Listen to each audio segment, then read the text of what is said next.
Hi, United in Recovery family. If you were with us last week, we talked about when we overthink, and we talked about how the cure for overthinking is doing the next right thing. Today, I want to talk to you about another problem that often keeps us stuck in our addictions and compulsive behaviors, and that's the problem of overworking. Now, overworking is a funny problem because most of the time, hard work's a good thing, and most of the time, we get praised for hard work, and in fact, a lot of times our addictions and compulsive behaviors keep us from focusing as much on work we need to do in our jobs and our families. And so the ability to do work and more work is often a very positive part of our recovery. But if we let it go too far, it can be part of our downfall.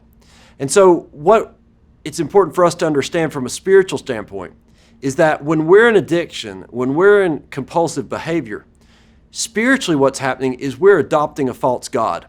We're making that drink be a god. We're making that drug be a god. We're allowing our disordered eating to be a god, or our manipulative behavior. That's to become a god for us. And so our recovery is really about getting the right God, the God who actually gives us what we need deep within our souls.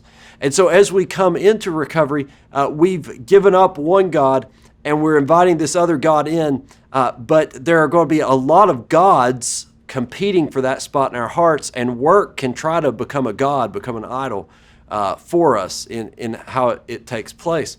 And it's easy to do because we get a lot of positive affirmation from work.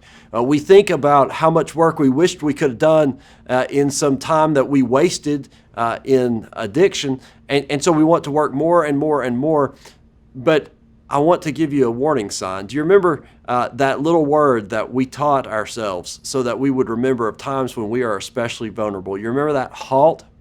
Hungry, angry, lonely, tired, right? Well, if you take work too far, it'll make you hungry. It'll make you angry because you'll never get a break.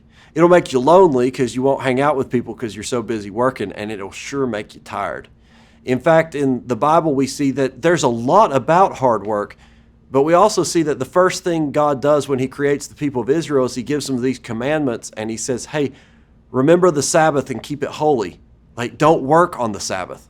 In Jesus' ministry, when Jesus goes out and heals people and feeds people, immediately afterwards, he withdraws to a quiet place away from people to rest from the work and to commune in prayer with his Father. Thankfully for us, if we get into that overworking phase, then it's real bad because, again, nobody's going to tell us we're overworking for the most part. I mean, a wise sponsor might, a good friend might, but a lot of people are just going to praise us for it. But if we get into that, recovery has a cure, and it's called margin. That we all need margin in our lives. I remember the first time I ever had to do a project that required a budget. And I was working with someone who'd done many projects, and we budgeted everything out. We were about to turn in our budget request, and he said, okay, add 10%. So why do you add 10%? You add 10% for margin. Why do we need margin? We just figured it all out. We need margin because there might have been something we forgot. We need margin because something might go wrong. If we don't put margin into our lives, we're going to walk around with a lot of unrealistic expectations, which ultimately will create resentments. We're going to ask ourselves to do things that we can't physically do, and that fatigue is going to make us hungry, angry, lonely, and tired, and we're going to get into trouble. So we need that margin. We need margin during the week of a day when we don't work and a day when we focus on God. We need margin each day of times we spend in prayer, times we spend in solitude. And in fact, the AA community knows this pretty well. AA World Services wrote a great book. I don't know if you've had the chance to read it. It's called Came to Believe, based on Step 2. And I want to share with you a couple quotes from that book. It says in that book, in my present life from day to day, I attempt to improve my understanding of God by responding to him in three basic ways. By moving outwards into positive action, by exercising my ability to choose positive thoughts, and by allowing myself to be drawn inwards to positive being. Now let's go through those. Okay, moving outward into positive action, that's work. Exercising my ability to choose positive rather than negative thoughts, That's mental work. And allowing myself to be drawn inwards to positive being. To do that last bit, that means we have to stop working. We have to have some margin. We have to have some time to rest and to actually think about what all this means. Because you can run yourself ragged and you can even make some money doing it, but it might not end up meaning that much to you, right? We need to rest from all that. And this is true for us just in how we order our lives if we struggle with substance addiction. It's true for us that we need margin even in our relationships. And if you struggle with codependency, margin might be something that you need to embrace, maybe in your calendar, but in your relationships. Sometimes, if we struggle with codependency, we can be insecure and we can just want to always be around people.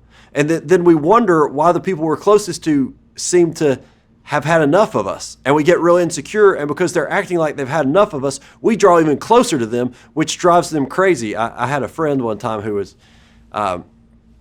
in a relationship with someone who had some codependent tendencies, and he said, you know how distance makes the heart grow fonder?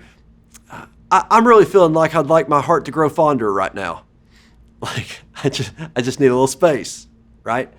And that margin, that's actually a good thing, because it allows us to build ourselves up, and ultimately it gives our relationships the room they need to breathe and become stronger over time. It also allows us to really appreciate a lot of the joy in life.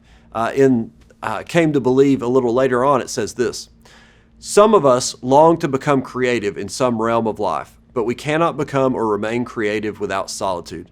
1 hour of conscious solitude will enrich our creativity far more than hours of trying to learn the creative process, right? That really makes us creative, opens us up to maybe what God has for us. And you won't be surprised, the Bible has a lot of verses about this. My favorite is Psalm 90, verse 12. It says this: teach us to count our days that we may gain a wise heart. Now, unless we have time to sit back, time to rest, time to reflect, we'll get a lot done. We won't appreciate it, and we won't really understand what it means or why we did it. So we need that time to count our days, think about their worth, so that we can have a wise heart. So I don't know if you struggle. I imagine all of us do at times with overwork, but I hope that if you're able to go to an open share group tonight, maybe what you'll talk about is when are the times when I'm tempted to overwork, to lack humility and think I can bite off more than I can chew, and how can I embrace margin? Because margin's a gift. It's a gift that God literally built into creation, and it's a gift that God built into the creation of His people with His commandments for us to practice the Sabbath of having a day set aside for God, and to take time each day for prayer and solitude and seeking conscious contact with our Creator. I hope that embracing this gift of margin will bless you, and I hope I have the opportunity to see you soon. God bless you. Take care.